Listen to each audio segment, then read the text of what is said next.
ശരിക്കും ആലപ്പുഴയിലേക്ക് വരാനായിട്ട് സാധിക്കുന്നത് കൂടുതൽ എറണാകുളത്തായതുകൊണ്ട് കുറേ നാൾക്ക് ശേഷമാണ് ഇപ്പം വോട്ട് ചെയ്യാൻ ഒരു അവസരം ലഭിക്കുന്നത്. ഏറ്റവും നല്ല രീതിയിൽ വിനിയോഗിക്കാൻ സാധിച്ചു എന്നതിനാണ് വിശ്വസിക്കുന്നത്.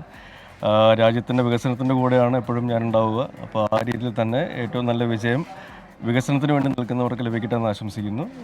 സന്തോഷം. എന്താ ഷാജഹാനെ ഇത്? നിങ്ങളെ കാണാൻ വേണ്ടിയിട്ടാണ് വരുന്നത്. ശരിക്കും വോട്ട് ചെയ്യാനല്ല, നിങ്ങളെല്ലാം കാണാൻ വേണ്ടിയിട്ടാണ് വരുന്നത്. അയ്യോ എനിക്കറിയില്ല, എന്താണ് സോണി പറയൂ. എനിക്കൊന്ന് വികസനം തന്നെ ആയിരിക്കണം അതിൻ്റെ ഒരു ഏറ്റവും അടിസ്ഥാനപരമായ കാര്യമെന്ന് തോന്നുന്നു. തിരിച്ചറിയുന്ന ഒരു വിവേകമുള്ളൊരു ജനത, ഒരു രാഷ്ട്രീയ ബോധമുള്ള ജനം തന്നെയാണ് നമ്മളെന്ന് ഞാൻ വിശ്വസിക്കുന്നു. ആ രീതിയിൽ തന്നെ ഏറ്റവും നല്ല വിജയം അർഹിക്കുന്ന ആൾക്കാർക്ക് ലഭിക്കട്ടെ എന്ന് ആശംസിക്കുന്നു. റിസ്കോ? സന്തോഷം, ഇത് സന്തോഷമാണ്. ഇത് നമ്മൾ ചെയ്യേണ്ട കാര്യമാണ്, ഉത്തരവാദിത്വമാണ്, ഒരു അവകാശമാണത്. ഏറ്റവും നല്ല രീതിയിൽ വിനിയോഗിക്കുന്നു. അതെ മോന്